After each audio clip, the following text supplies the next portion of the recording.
ప్రధాని మోడీ మన్ కీ బాత్ కార్యక్రమంను సికింద్రాబాద్ నామాలగుండులో బీజేపీ రాష్ట్ర అధ్యక్షుడు కిషన్ రెడ్డి వీక్షించారు. మోదీ నాయకత్వంలో దేశంలో అన్ని రంగాలు అభివృద్ధి బాటలో నడుస్తున్నాయని అన్నారు. ప్రజల ఆత్మ గౌరవాన్ని, దేశ ప్రతిష్టను పెంచేలా ఎన్నో చర్యలు చేపడుతున్నారని తెలిపారు. 2024లో మరోసారి ప్రధాని మోదీ హ్యాట్రిక్ సాధించబోతున్నారని ధీమా వ్యక్తం చేశారు. రామ జన్మభూమిలో రామాలయ నిర్మాణం జరగాలని, 500 ఏళ్లుగా ఎంతో మంది పోరాటాలు చేసి ప్రాణాలు వదిలారని గుర్తు చేశారు.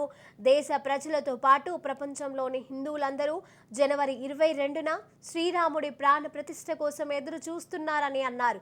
ప్రతి ఒక్కరూ వర్చువల్గా శ్రీరాముడి ప్రాణ ప్రతిష్ఠ కార్యక్రమాన్ని కుటుంబ సభ్యులతో కలిసి చూడాలని, ప్రతి ఇంట్లో 5 దీపాలు వెలిగించాలని తెలిపారు.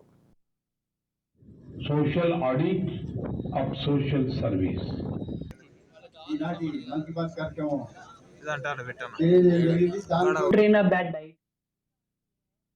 తెలంగాణ ప్రజలకు 2024వ నూతన సంవత్సరం సందర్భంగా హృదయపూర్వకమైనటువంటి శుభాకాంక్షలు తెలియజేస్తా ఉన్నాను.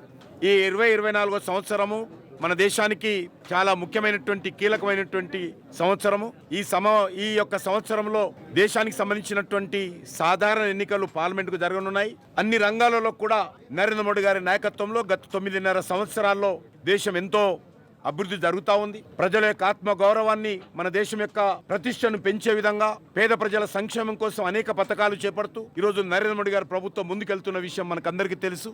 ఈ సంవత్సరంలో మరొకమైనటువంటి కీలకమైనటువంటి అంశము, 500 సంవత్సరాలుగా మనందరం అనేక పోరాటాలు చేస్తూ వేలాది మంది చనిపోయి మరి ఈ యొక్క రామ జన్మభూమి స్థానంలో రామాలయం నిర్మాణం జరగాలని ఈ దేశంలో ఉన్నటువంటి, ప్రపంచంలో ఉన్నటువంటి కోట్లాది మంది హిందువులు ఆకాంక్షించిన విషయం మనకు తెలుసు. అందుకే ఈరోజు మనము సంతోషంగా ఈ యొక్క 2024 జనవరి 22వ తేదీన అయోధ్యలో రామ మందిరం ప్రారంభం కాబోతుంది.